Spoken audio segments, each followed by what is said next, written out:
Welcome back, everybody, to a new episode of Smash Factor, and today is going to be sort of a quick and easy one, but you've got front row seats to the baddest bombs, the biggest personalities, and the wildest grids in the game.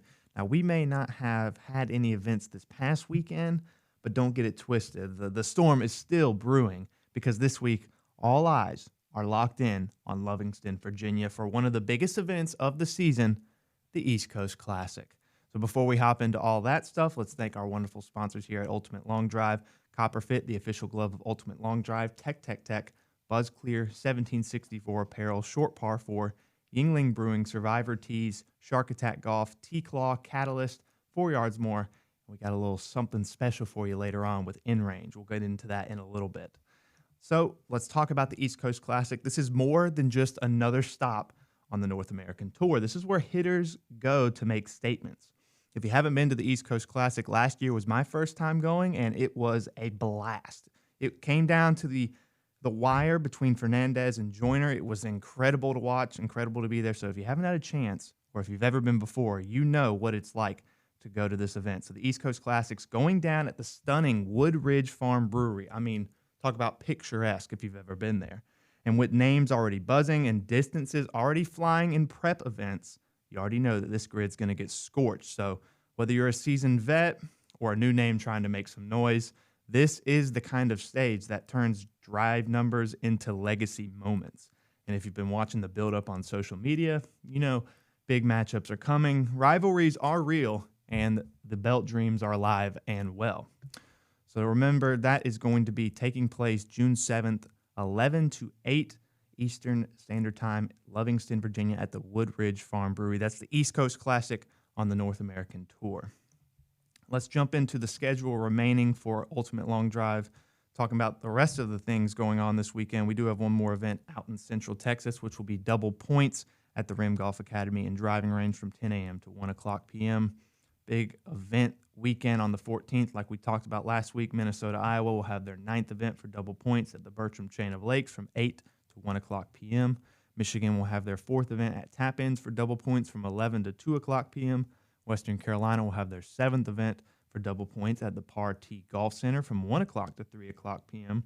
The Western Pennsylvania League will have their 5th event for double points at the Miller Golf Center.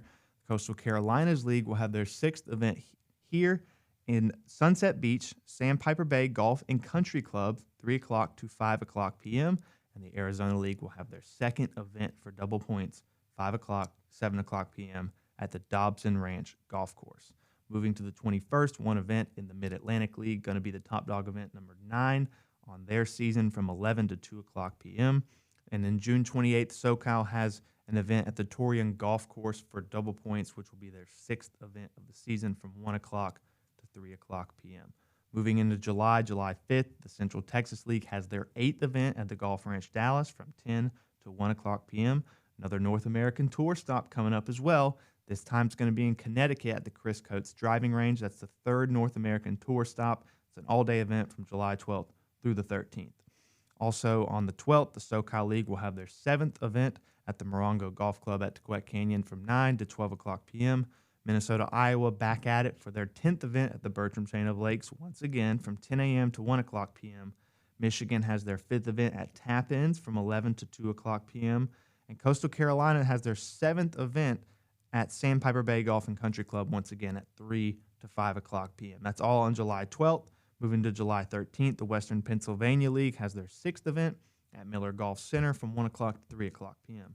July 19th, Western Carolinas has their 8th event at the 4U Driving Range from 6 o'clock to 8 o'clock p.m. And then ending the month of July, one more North American Tour stop going to Colorado at the Bigfoot Turf Farm from 11 a.m. to 6 o'clock p.m. And I've already seen people commenting on Instagram and on Facebook about how they're going to set PRs at Bigfoot Turf Farm. So if you're looking to set a PR, make sure you sign up for that event out in Colorado on July 26th. The last event in July will be the Western Pennsylvania League, their 3rd event of the season at the Miller Golf Center, 1 o'clock to 3 o'clock p.m. If you want to go check out what's going on after June and July, August is there, October is there as well, which is just the World Championship. But go check at ultimatelongdrive.com where all that information is there for you. Results, rankings, leagues, schedules, even some discounts for some of our members. Let's jump in now to what we have in store for you. We teased it a little bit before the show. While we're gearing up for one of the most electric weekends of the season, we've also got major news on the horizon. Something huge is coming to Ultimate Long Drive, and it involves our friends over at InRange. So we can't spill it all just yet, but trust us, it's going to change the game. So stay locked in, get to ultimatelongdrive.com, and if you're heading to Lovingston this weekend, bring your A game, bring your fire, and bring a cooler, because this one's going to get hot. This is Smash Factor. No fluff, just flight. We'll see you next time.